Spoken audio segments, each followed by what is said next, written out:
So I recently decided to play through the new Wolfenstein games by Machine Games. Obviously avoiding Youngblood as the plague, because, well, I don't quite hate myself that much yet. As I was shooting my way through the alternate history 60s and 70s, blasting Nazis to bits, I also started falling in love with the protagonist, BJ Blazkowicz.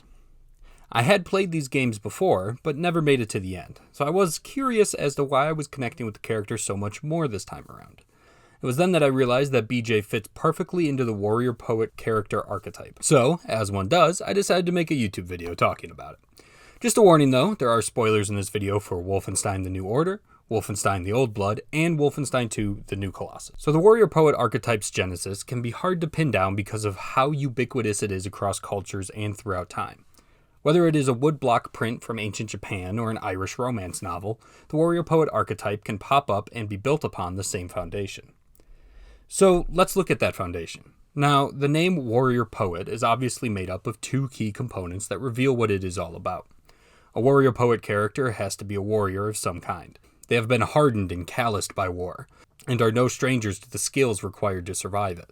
They have likely seen many of their friends die, have had to follow orders that they didn't believe in, and are haunted by those experiences. It is that haunting that leads into the second half of the archetype, the poet. This half of the character is contemplative and thoughtful. They have endured some of the most horrific parts of mankind and have turned to the parts to help them make sense of it all. They have endured some of the most horrific parts of mankind and have turned to the arts to help them make sense of it all. This can be poetry, but in truth, any refined expression of oneself works, whether it be painting, philosophy, or music. The important part of the poet half of the warrior poet is that the character uses their art to give voice to their feelings and thoughts. So this can take on a few different forms, but usually has them exploring the meaning of life and death, what they're really fighting for, or what it means to be human. This does mean, however, that they often need a reason to fight in the first place. Because of their thoughtful approach toward the art of war, it would be anachronistic for them to simply enjoy violence or killing, so they need some other motive. This could be aiming to explore the darker parts of humanity for their art, fighting for liberty, or trying to protect their way of life. This archetype is primarily used to serve a couple of functions where it appears. The first is as a protagonist, such as Odysseus on his long journey home.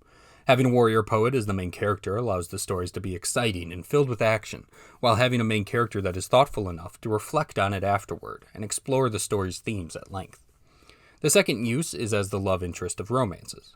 The stoic but chivalrous knight wins a princess over with his poetry that exposes a softer side. A soldier reveals only to his lover that while he is rough on the outside, on the inside he is home to much softer and more vulnerable emotions. This all allows the warrior poet to be extremely likable. They have a varied and interesting personality that balances their necessity for violent knowledge with thoughtful opinions and ideas regarding the metaphysical aspects of that same violence.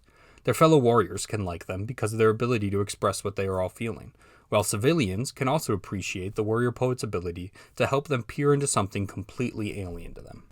All of the gameplay in the new Wolfenstein games is performed in the first person from protagonist BJ Blazkowicz's perspective, with cinematic cutscenes adopting a third-person perspective.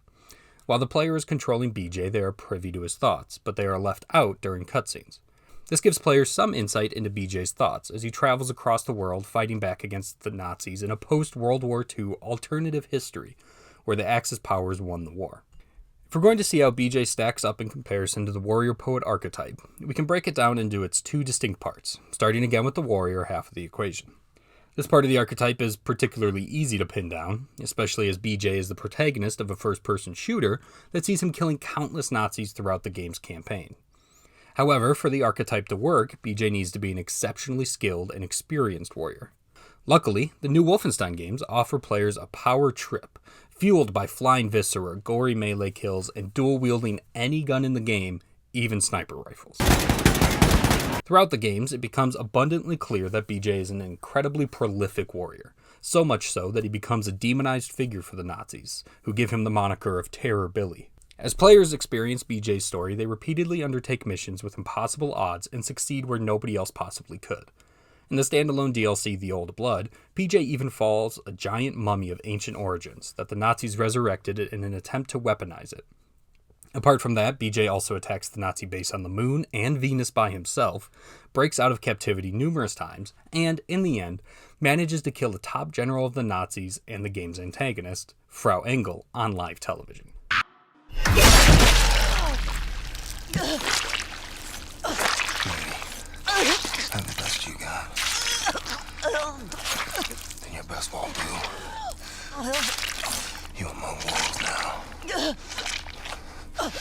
These are our woods. BJ's prowess in battle is further exemplified in how he can master multiple methods of combat. Depending on how the player approaches missions and upgrade his abilities, he can be just as lethal using explosives and turrets as he can with silenced pistols and stealth kills.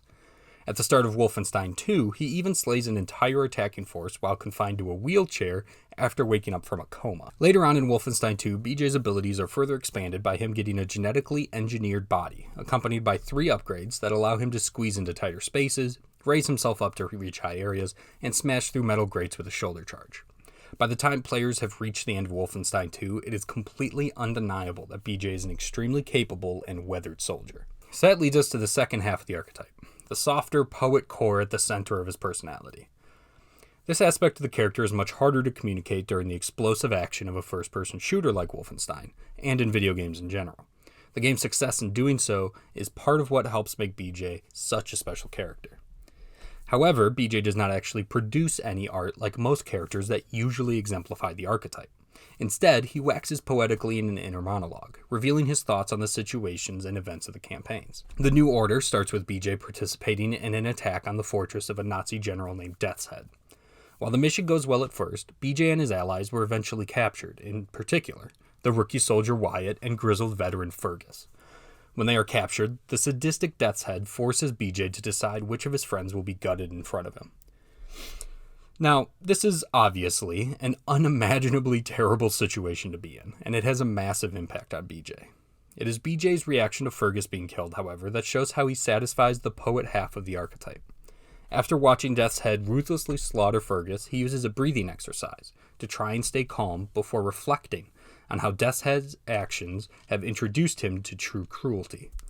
Rather than panicking or breaking down, he uses his potent ability to reflect on his actions to keep himself calm and capable of surviving. Of course, there are also plenty of other examples of BJ's poetic reflections, so I want to point out some of my personal favorites to show just how thoroughly his archetype is built up throughout the games. First, later in the New Order, BJ is injured and sent to a mental hospital, where he finds a love interest in his nurse named Anya. While describing his experience in the hospital, he talks about how time melted away, as well as describing himself falling in love with Anya in the following way. I'm alive because of these people. I'm getting better because of her. Her name is Anya. She takes good care of me. She takes care of everyone. She holds this place together. This scene is particularly interesting because it shows that BJ isn't just a poetic soul when it comes to the horrors of war. It illustrates how it is integral to the processing of his entire world, rather than only processing trauma. It also works great to establish BJ and Anya's relationship, which plays a massive role in the rest of the game and the sequel. Another comes in a scene where BJ is riding in a truck during the Old Blood prequel DLC released for the New Order. The DLC follows BJ on a mission to get information on the location of Death's Head Fortress, which directly leads into the New Order. Along the way, however, BJ is captured by Nazis, runs into old friends, gets caught up in stopping a zombie apocalypse, has to kill most of his old friends he ran into after they turned into zombies, and then slays the giant ancient mummy I referenced earlier. This DLC goes off the rails a little bit. But this all helps to set up his quote on the truck. A monster never dies, no matter how many times you kill it. It just sheds its skin and changes form. I feel the weight of the world pushing me down. I try to carry it nonetheless. One last time. Then I can rest.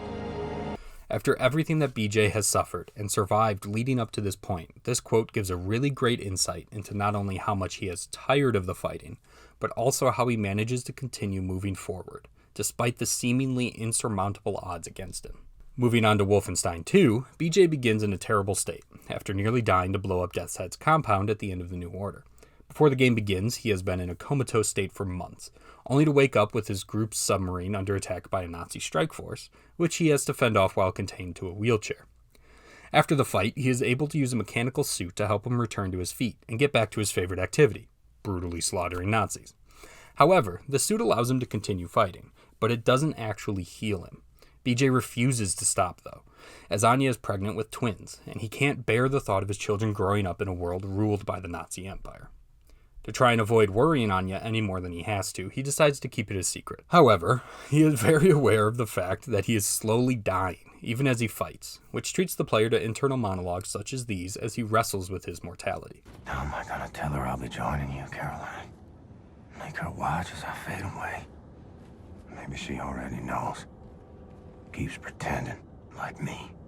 BJ reflects on his fading life, and the possibility of not being able to see the war that he's dedicated his entire life to the end. This makes the first half of the new Colossus feel very somber, as well as providing a peek at the very human cost of fighting a never-ending war like BJ's. But now that I hope I've made it clear just how well BJ fits within the warrior poet archetype, I want to briefly examine how the setting of Wolfenstein provides such fertile ground for a character of that type. The core of the setting's identity and success in this way is the inclusion of the Nazis.